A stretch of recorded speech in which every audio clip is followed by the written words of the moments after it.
हाँ बिल्कुल, बेरोजगारी के लिए पूर्णतः सरकार जिम्मेदार है।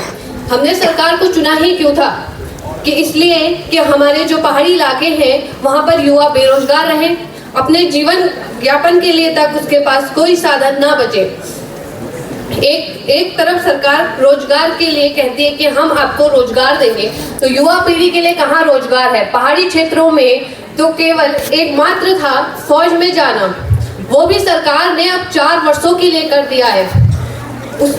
सरकार ने अग्निवीर कर दिया है, जिस कारण वो रोजगार का एकमात्र साधन भी सरकार ने नागरिकों से छीन लिया है। क्या उत्तराखंड की सरकार यही करना चाहती है कि पहाड़ी क्षेत्रों में हम रोजगार देंगे? वो रोजगार देने की जगह बेरोजगारी को और बढ़ा रही है। 4 सालों के पश्चात अगर कोई फौज से आता है तो वह क्या करेगा? कोई गारंटी नहीं है कि वो फौज से वापस लौटेगा तो वो सही सलामत होगा, कुछ भी हो सकता है। एक तरफ सरकार कहती है कि हम रोजगार परक शिक्षा देंगे, क्या उस शिक्षा से रोजगार मिलेगा ही इसकी गारंटी सरकार दे सकती है? क्या सरकार के पास इसकी गारंटी है? सरकार ने अपनी जिम्मेदारी को नागरिकों को दे दिया है कि हम रोजगार देंगे, पर रोजगार के नाम पे वो झूठी दिलासाएं देकर के युवा पीढ़ी की क्षमता को ही छीन करने पे लगी हुई है।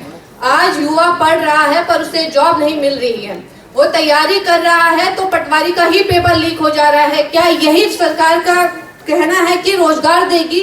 बच्चे सालों साल एक परीक्षा के लिए तैयारी कर रहे हैं और वही परीक्षा कुछ क्षणों में उसी परीक्षा का पेपर अगर लीक हो जाता है, क्या यही रोजगार का सिद्धांत है?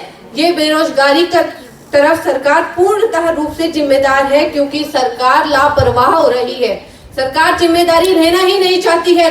युवाओं को रोजगार क्या देगी?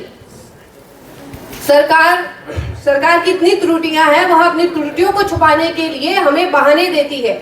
आज की युवा पीढ़ी जो रोजगार के लिए इतनी मेहनत कर रही है कि हमें एक सरकारी नौकरी मिले, उसके लिए भी उसे तरसना पड़ रहा है। अगर वह पेपर भी निकाल देती है तो कुछ टाइम के बाद उसे उस पेपर के लिए 1 साल और वेट करना पड़ रहा है। तो मैं तो कहना चाहूंगी पूर्ण रूप से ही सरकार बेरोजगारी के लिए जिम्मेदार है। धन्यवाद।